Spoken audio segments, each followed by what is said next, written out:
My dreams are nightmares. How can I sleep? You got the gun against me. What's going on, everybody? King of Dragons 5000 here, coming at you with another figure review. Today we'll be having a look at the Mattel WWE Elite Collection Royal Rumble Series Lita. And so here we have Lita posing out of the packaging. Before we have a look at the figure, let's take a look at what she comes with. Lita does come with two different head sculpts. She does come with a smirking face where she has bangs, and then she comes with a smiling face where her hair is off to the one side. Lita also does come with two pairs of hands. We do get a pair of fists with Lita, and then we also do get a pair of grip hands. Other than that, Lita here does not come with anything else, which I think I'm fine with the alternate head and hands. With that out of the way, guys, let's actually move on to her details. And so here we have a closer look at Lita, and I'm not going to lie to you guys, this is not a really good likeness to Lita. Now, from some angles, it does look like Lita, especially looking at her from the sides. It looks a lot like Lita, but straightforward, there's something off about the way this figure looks. Now, I do think this head is much better than this head. I don't know what Mattel was thinking. You can see on mine the eyes are completely crooked and it looks like her eyes are going off in two different directions. And the face is a little bit chubby. It looks kind of like Stephanie McMahon. If I had to choose between the two face sculpts, this is going to be the one that I go with. Just because from more angles it looks like Lita. And this was actually the head I was going to go with, so it works out. Really do like the way they did her hair. I love the fact that it's not red, it's brown, and that's a really good touch. As you can see, Lita does sport her tattoo right here on the side, which looks very nice. Really glad that that looks as good as it does. Now, this is of course an older version of Lita, well, back in the day, I should say, where she didn't have her arms covered in tattoos, so she hadn't started. She had the one on her shoulder, but the ones on her arms were non-existent. So if you're looking for a modern day Lita, I do know that there is one coming out in a battle pack. Really do like her wrist guard right here. You can see it's black with a red trim, and then it has some studs on it. Over on this side, we also do get a wrist guard with studs. Now, unfortunately, those are just painted on. They're not sculpted. Would have liked to see a little bit of sculpt work in that. Moving on to Lita's torso, you can see she is wearing a black top with a red heart right here, and then some white accents that go all the way around, all the way to the back. And Mattel has done a really good job with that. Now, one thing I do have to fault the figure on, besides the really awkward face sculpt, is this. We saw this with AJ Lee figures, and now they're doing it with Lita. Why is the bulk of her flesh tone painted? I understand that it might have been cheaper just to mold these two in black plastic, but that is obviously paint, and you can see a color difference in the arm and the torso now. It's not as bad as the AJ Lee figures were, but that is really noticeable. And the problem with that is if that scratches, the black paint will show on, such as right here along the seams. They really should have molded this in flesh tone and then painted the black on it. So I do have to fault Mattel on that. Now, taking a look at her lower torso, is this a new crotch piece? I'm not 100% sure, but I don't have the Elite 41 Lita to compare her to, but I want to say this is a unique torso piece. Well, at least her crotch piece is, because I don't remember the chain being part of her original release.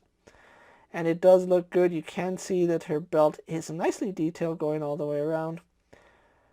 Aside from that, I do think the legs are reused from the original Lita figure, because if it was a more modern Lita figure, or even with a new articulation scheme, she would have double jointed knees. This Lita only has single jointed knees, but the wash that they did on her jeans is amazing. I kind of wish that every figure that they do jeans with has this amount of detail on it, because that is just beautiful paint work. That looks so nice. And then we get on to her boots, which are just black kick pads. They're not even laced up, they're just kick pads. I don't know if Lita wore kick pads at this time, but she is wearing kick pads here. So overall, really do like the way this figure came out. Aside from the head being a soft likeness to Lita, I still think it came out good. So what we're going to do now is actually get her compared to other figures you may have in your collection. And so here we have Lita posed next to an Elite Carmella and an NXT TakeOver Eva Marie. And finally, here we have Lita posed next to a basic Dana Brooke and a basic Ruby Riott. So with the comparisons out of the way, let's actually move on to Lita's articulation. She is sporting somewhat of the old-styled diva articulation, or women's articulation. I say somewhat of the old because she does have one new articulation point. She does have a ball joint in the head, which I am glad that she did come with an alternate head, because if you were to have this head on her, she'd permanently be looking down, and the way this head fits on the body, there's no room for movement. This head, we do have a little bit of up and down movement, so I do like that. Really nice head tilt here on Lita, so good movement there. Does turn left and right, although her hair will get in the way, so that is a little bit unfortunate. Arms are on ball joints. They do go out to about that far. She does a full 360, no issue there. We do have a swivel up here in the bicep, which works pretty good. Single bend in the elbow, giving us 90 degrees, which I do like 90-degree bends. She does have a swivel and a hinge in the wrist, which is something we haven't seen on a female figure. This is actually something they're doing nowadays, which I do prefer that. She has a ball joint here in the torso, but we only get a little bit of backwards movement, a very slight forward movement, some really slight pivot, really limited rotation. Most of the rotation does come at that waist, and that's what I'm saying, that they painted flesh tone. Really do hate that. Legs do kick forward to about there, go back, they go out all the way to the, almost all the way to the side, which that works. Swivel up high in the thigh, single bend in the knee, works fine. Rotation at the boot, as well as a hinge in the foot, so that works no problem. And unfortunately, no pivot. Other than that, Lita here is still a really nice looking figure. So what we're going to do now is get her posed for my final thoughts, and then we'll wrap up this review. And so here we have Lita posed for my final thoughts, and overall this figure came out pretty average in my opinion. Now, there is some issues when it comes to paint. You do have to be careful when looking for yours. As you saw on mine, the base head that this comes with, which is the smirking head with the bangs, the eyes on mine weren't exactly looking straight, which I'm actually glad that the head I was planning to use on this figure has her eyes looking in the same direction. If you're unlucky like I was to get that paint, it might be a little hard getting a replacement, seeing as how this Lita and the rest of the Royal Rumble series are exclusive to Target. If you're looking for this modern day Lita, you're going to want to have to check out your local Targets, and hopefully you can find the Royal Rumble series. They will run you the average Elite price, which is $19.99, which is a fair pricing, is how they are starting to add new accessories into the line, such as alternate hands, alternate head, and hopefully we get more accessories down the road. So that's something to look forward to. If you can find this Lita and you didn't pick up the original Elite 41 Lita, this is actually a really good upgrade to that figure. With that being said, guys, I'm King of Dragons 5000. Don't forget to like this video, leave a comment, subscribe to my channel.